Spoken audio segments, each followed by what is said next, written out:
إليك البصر إليك البصر خاسعا وهو حسير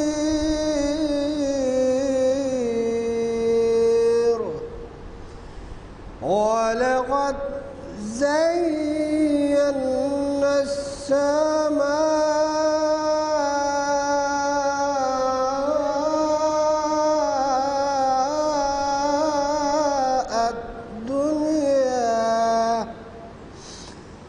الدنيا بمصابيح وجعلناها رجوما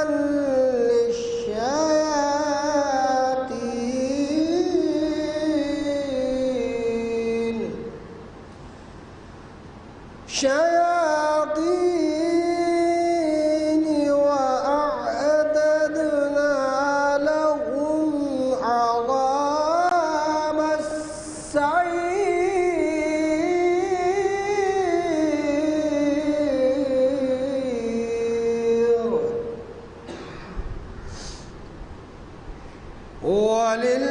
وللذين كفروا بربهم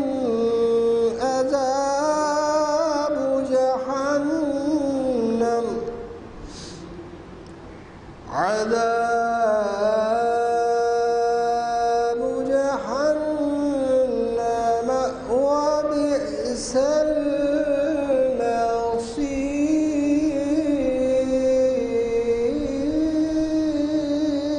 المصير وإذا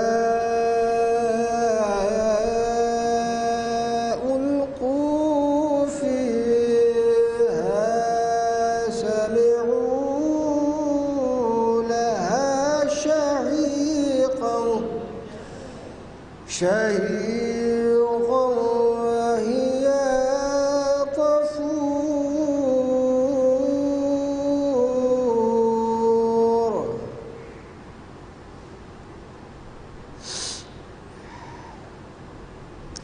صدق الله العلي العظيم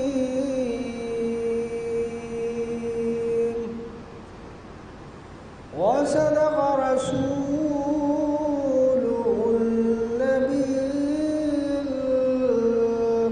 الكريم اللهم صل على محمد وآل محمد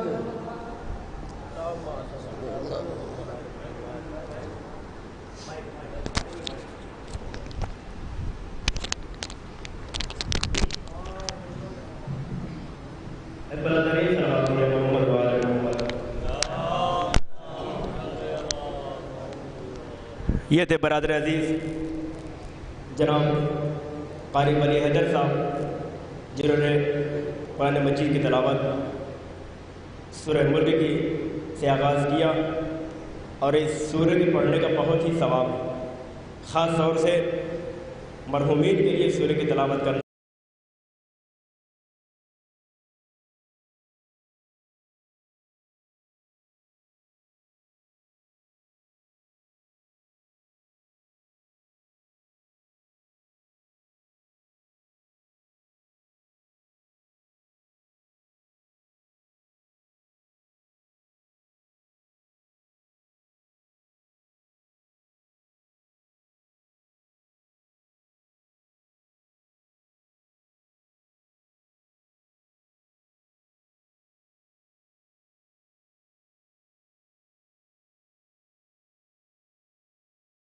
ادا سے ہم کو ہٹانا محال ہے، ہم حادثوں کے ذیل میں پیدا نہیں ہوئے۔ شاید یہ خاموشی بتا رہی ہے کہ اتنا دلچسپی نہیں ہے۔ فرش ادا سے ہم کو ہٹانا محال ہے، ہم حادثوں کے ذیل، باقاعدہ میں کیمرے سے خطاب کر کے سب کے سامنے یہ بات کہہ رہا ہوں کہ فرش عطا سے ہم کو ہٹانا محال ہے. ہم حادثوں کے ذیل میں پیدا نہیں ہوئے. تو ایک وعدہ خدا ہے نبوت کے سامنے ہم لوگ اتفاق سے شیعہ نہیں ہوئے. ایک وعدہ خدا ہے نبوت کے سامنے ہم لوگ اتفاق سے شیعہ نہیں ہوئے. آئیے سستانی کے لیے میں گزارش کر رہا ہوں جناب غضنفر علی صاحب غازی پوری سے آئے بارگاہ مولا میں کلام پیش کریں. پہلے سستانی ہو جائے. ہاں ٹھیک ہے. جناب غضنفر علی صاحب سے گزارش کی آئے اور سستانی کے فرض انجام دیں. بابا جبلن نعرہ صلوات. آجی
وہی نقطہ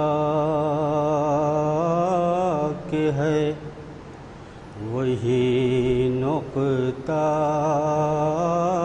کہ ہے فرمان کا نقطہ جس میں وہی نقطہ کہ ہے ایقان کی دنیا جس میں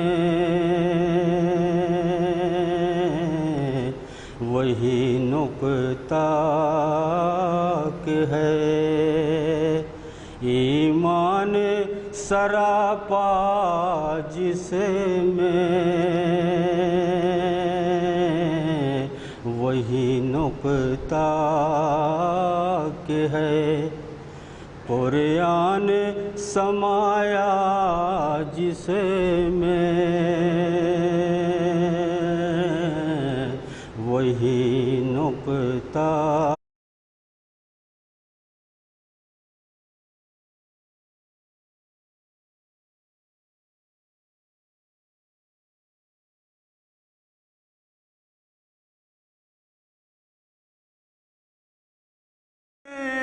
ولی کہتے ہیں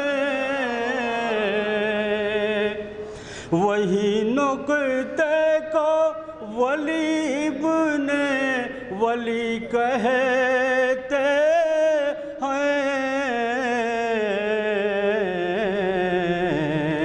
اسی نقطے کی فضیلت کو علی کہتے ہیں وہی نقطے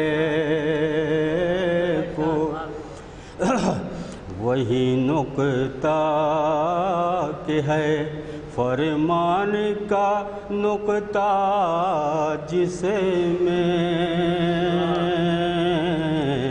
وہی نقطہ کہ ہے ایقان کی دنیا جس میں وہی نقطہ کہ ہے ایمان سراپا جس میں وہی نقطہ کہ ہے قرآن سمایا جس میں اسی نقطے کو ولی ابن ولی کہتے ہیں اسی نقطے کو ولی ابن ولی کہتے ہیں، اسی نقطے کی فضیلت کو علی کہتے ہیں۔ دوسرا بند سنیے گا۔ اسی نقطے کی عبارت ہے حسین ابن علی، اسی نقطے کی عبارت ہے حسین ابن علی، اصل قرآن کی صورت ہے حسین ابن علی۔ پڑھیے پڑھیے کہ عبارت ہے حسین ابن علی، عمل حق ہے شریعت ہے حسین ابن علی، اس سے نفرت ہے تو اسلام سے بیزاری ہے، اس سے نفرت ہے تو اسلام سے بیزاری ہے،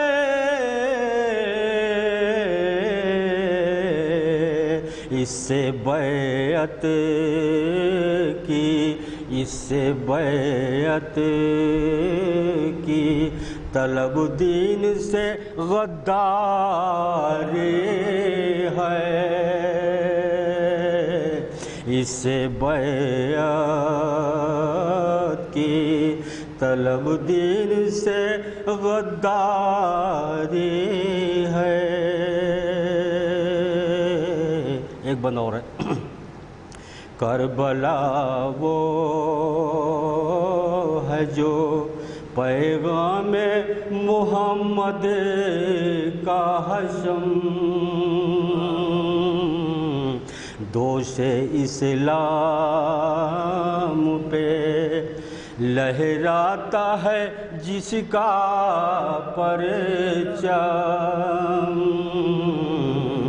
دوش اسلام پہ لہراتا ہے جس کا پرچم، خون سے جس نے شریعت کو کیا مستحکم،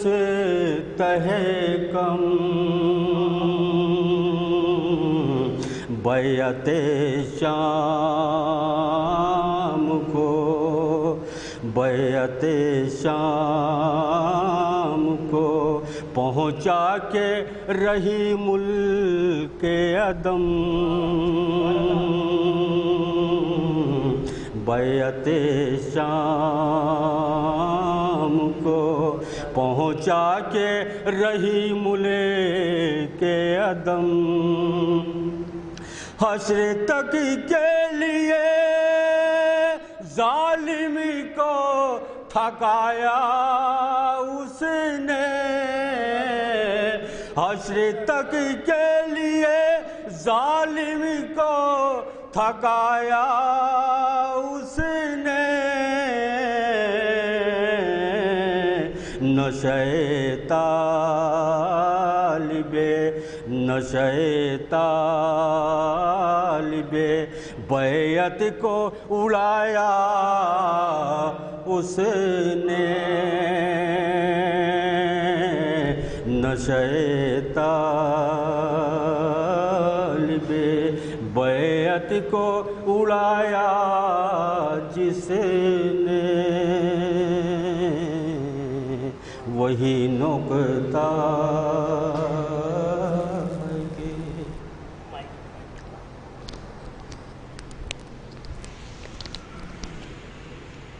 یہ جناب محمد صاحب پیش کر رہے تھے۔ حضرات،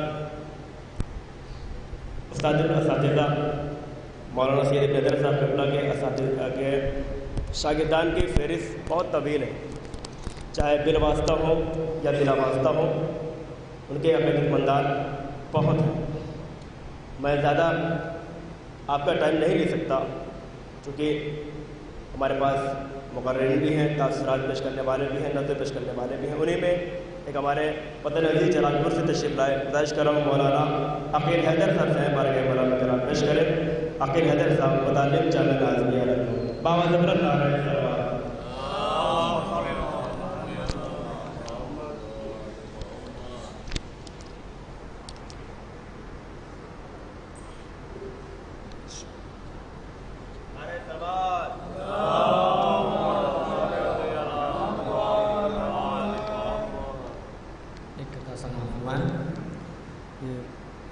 ذکر سرور کے لیے دل نہ اگر مائل ہو، ذکر سرور کے لیے دل نہ اگر مائل ہو، یہ سمجھ لو کہ غبار آئینے پہ بیٹھ گیا۔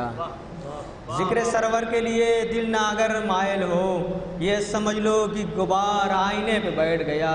اور شہ کا بیمار تھکا ہارا نہیں کوفے تک، شہ کا بیمار تھکا ہارا نہیں کوفے تک، صرف سجدوں کے لیے وقت سفر بیٹھ گیا، صرف سجدوں کے لیے وقت سفر بیٹھ گیا۔ صلوات علی محمد وآل محمد۔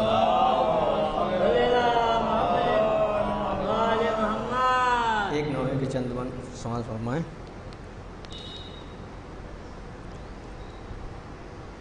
فاطمہ کا تھا یہ نوحہ، میرے مظلوم حسین، میرے مظلوم حسین، مجھ کو آواز دو بیٹا، میرے مظلوم حسین، میرے مظلوم حسین۔ زخم ہے جسم کے گہرے، نازیت ہو کہیں، زخم ہے جسم کے گہرے، نازیت ہو کہیں، مجھ کو لپٹاؤں میں، تجھ کو لپٹاؤں میں کیسے، میرے مظلوم حسین، میرے مظلوم حسین۔ ماں نے پالا تھا تجھے پیس کے چاکی بیٹا،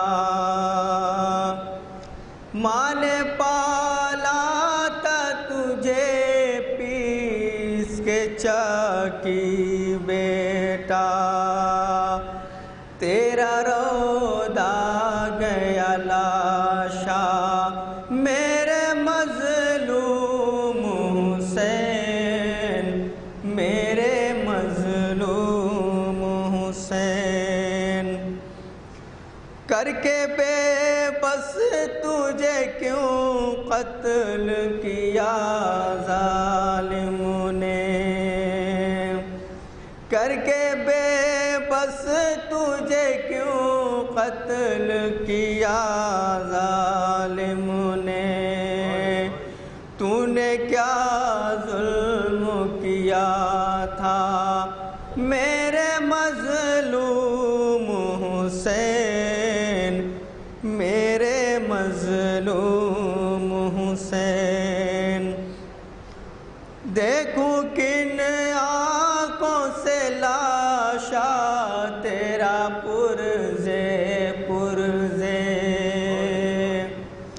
دیکھوں کن آنکھوں سے لاشا تیرا پرزے پرزے، ٹکڑے ہوتا ہے کلیجا میرے مظلوم حسین، میرے مظلوم حسین۔ خشک حلقوم کو بے آب چھری خشک حلقوم کو بے آب چھری سے کاٹا، نہ دیا پانی کا قطرہ میرے مظلوم حسین، میرے مظلوم حسین۔ یہ نہ سمجھے کہ میرا دودھ ہے شامل اس میں، یہ نہ سمجھے کہ میرا دودھ ہے شامل اس میں، میرا خون رن میں بہایا میرے مظلوم حسین، میرے مظلوم حسین۔ کون میت پہ تیری بیٹھ کے بیٹا روئے، کون میت پہ تیری بیٹھ کے بیٹا روئے، قید میں ہے تیرا قنبہ میرے مظلوم حسین، میرے مظلوم حسین۔ فاطمہ کا تھا یہ نوحہ میرے مظلوم حسین، میرے مظلوم حسین۔ صلوات اللہ۔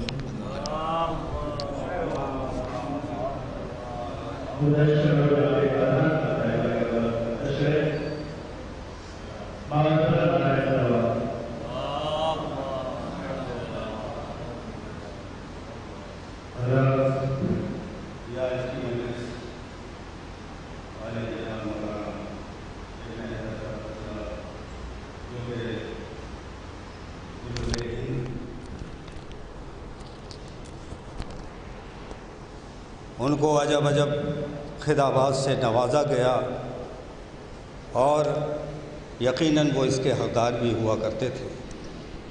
بلبل ہند، ادیب و شاعر اور مدبر و مفکر و مفسر، خطیب ذاکر اہل بیت،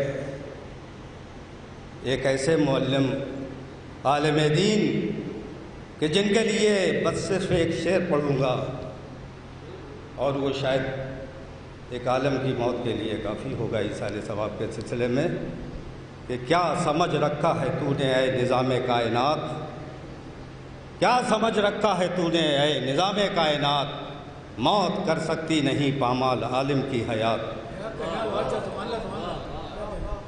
یہ حق بنتا ہے کہ ایک ایسی منفرد شخصیت تھی، یقیناً وہ خلا پر نہ ہوگا جو ہمارے درمیان اب باقی نہیں ہے۔ میرے بہت اچھے قریبی تھے اور بارہا میرے جو بھی اشعار شاعر ہوتے تھے وہ ان کی نظروں کے سامنے سے پہلے گزرتے تھے پھر شاعر ہوتے تھے۔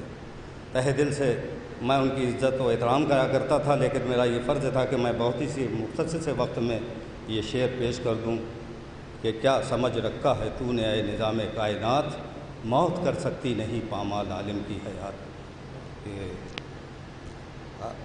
آنکھوں کو کیف کر وہ بلا دے گیا کوئی، بہت ہی مختصر سے وقت میں بس، کیونکہ وقت کے دامن میں قطعی گنجائش نہیں، مولانا تشریف فرما ہے کہ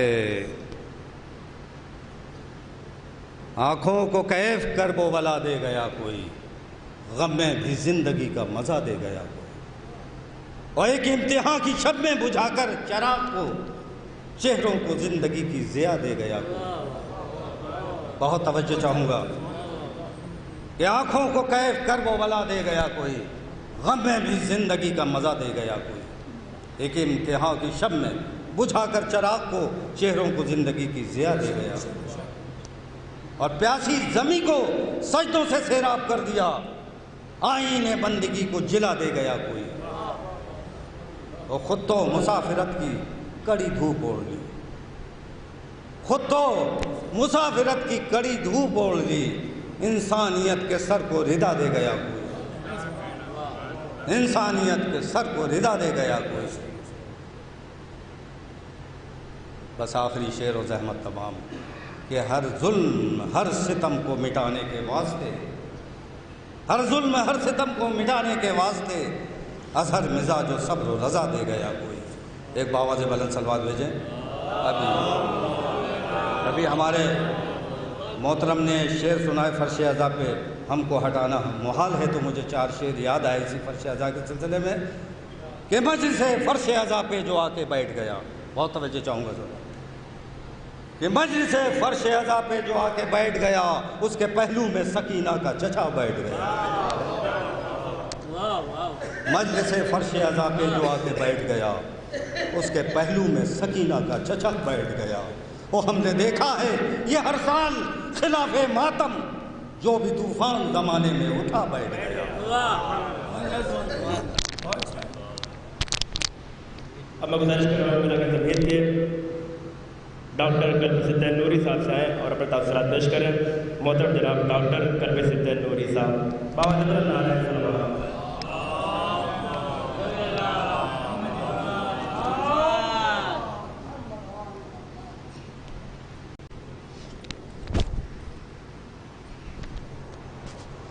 آئی نہیں تھے ابھی، مولانا نہیں ہے، مولانا آئی نہیں ابھی۔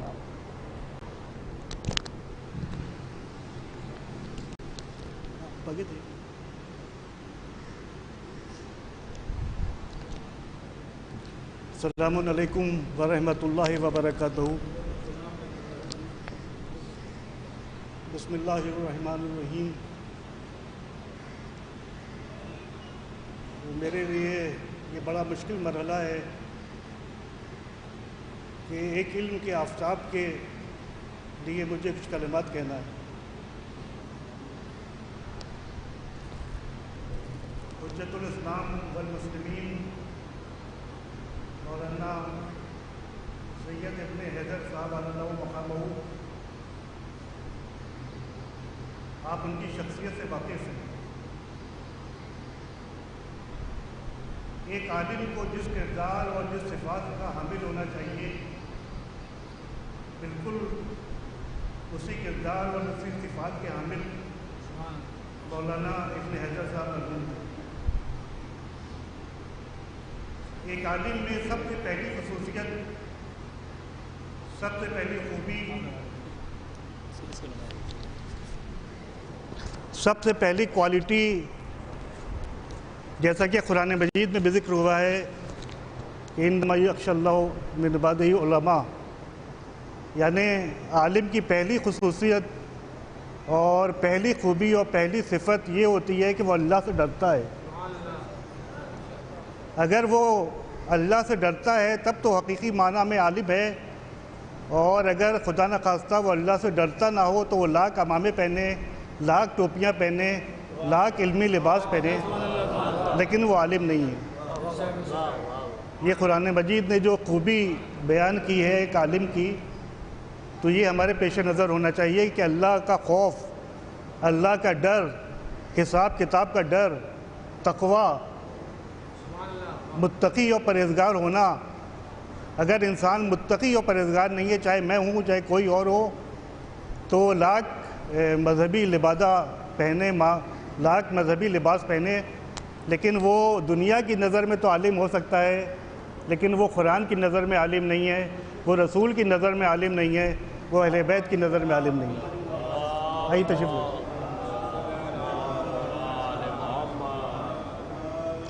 متقی اور پرہیزگار ہونا پہلی شرط ہے۔ اللہ سے ڈرنے والا، اللہ کا خوف رکھنے والا، اپنے معاملات میں اللہ سے ڈرے، لوگوں سے ملاقات میں اللہ سے ڈرے۔ امام جعفر صادق علیہ السلام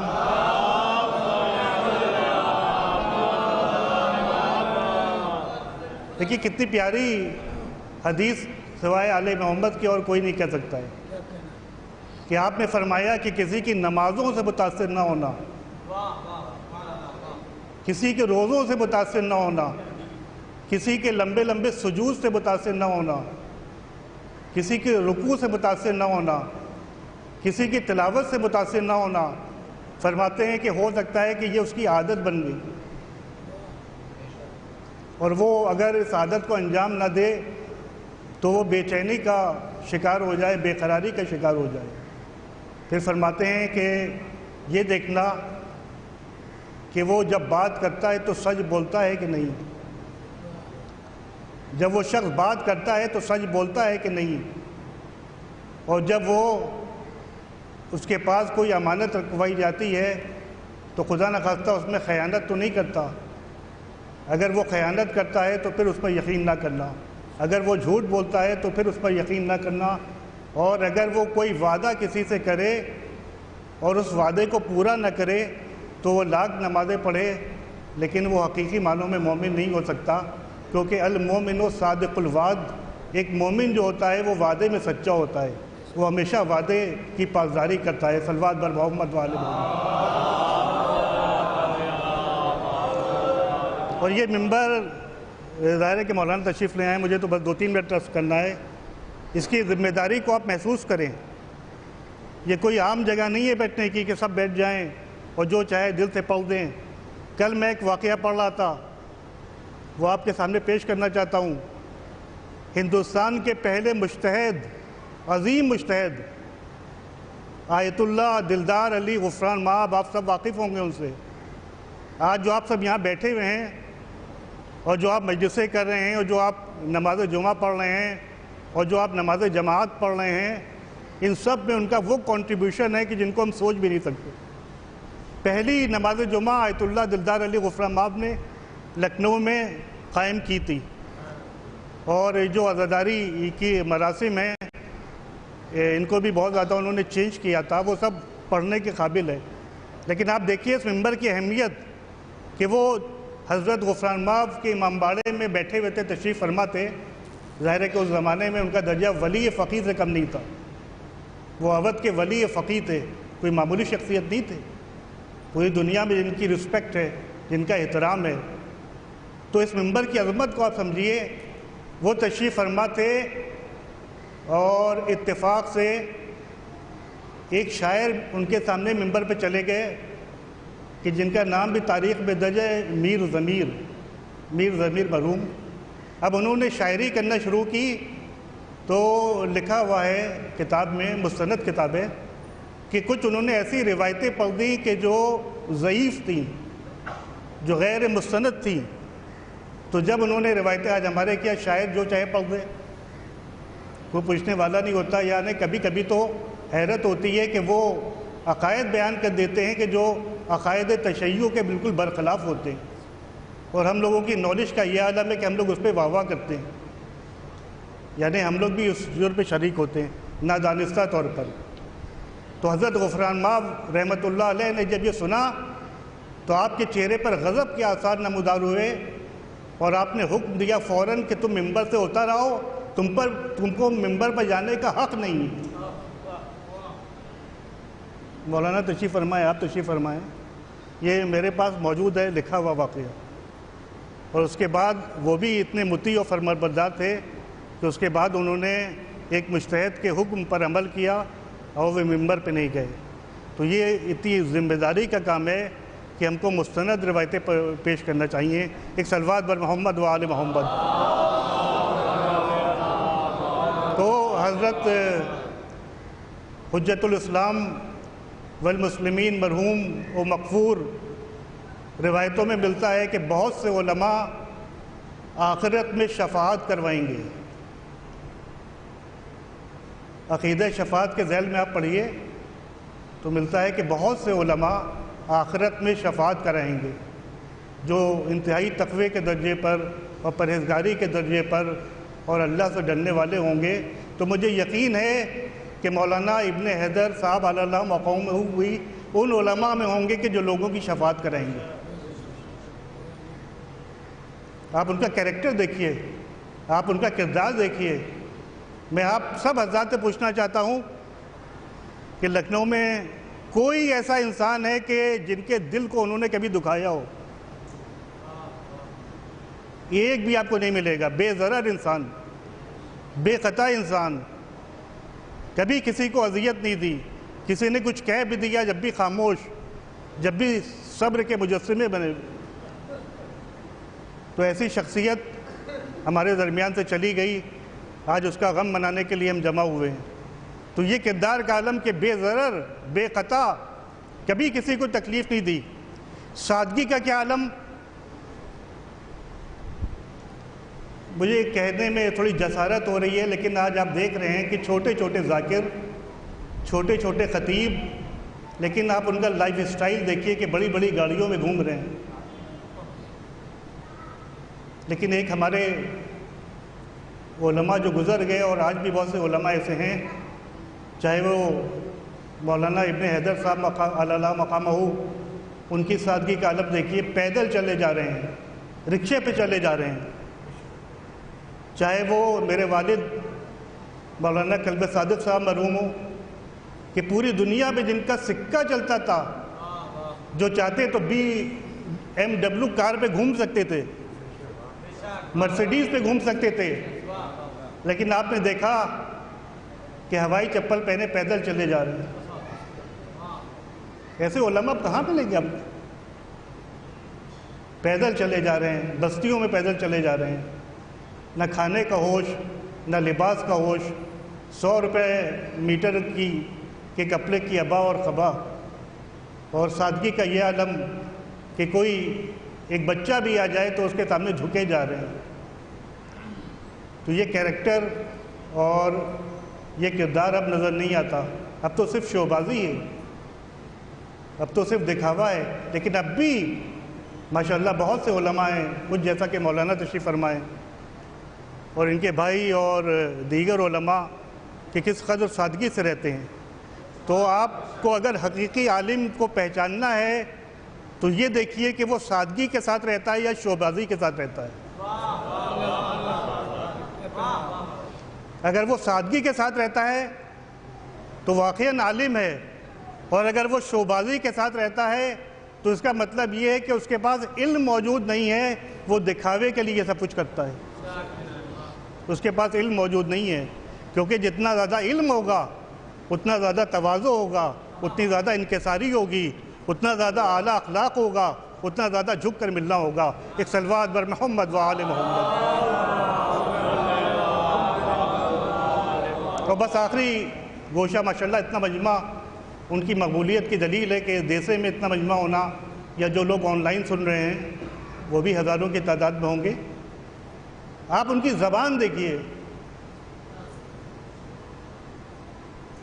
کیا آج ماشاءاللہ ہزاروں علماء، ہزاروں خطبہ، ہزاروں ذاکرین موجود ہیں، کسی کی ایسی زبان ہوگی جیسی مولانا ابن حیدر صاحب علوم؟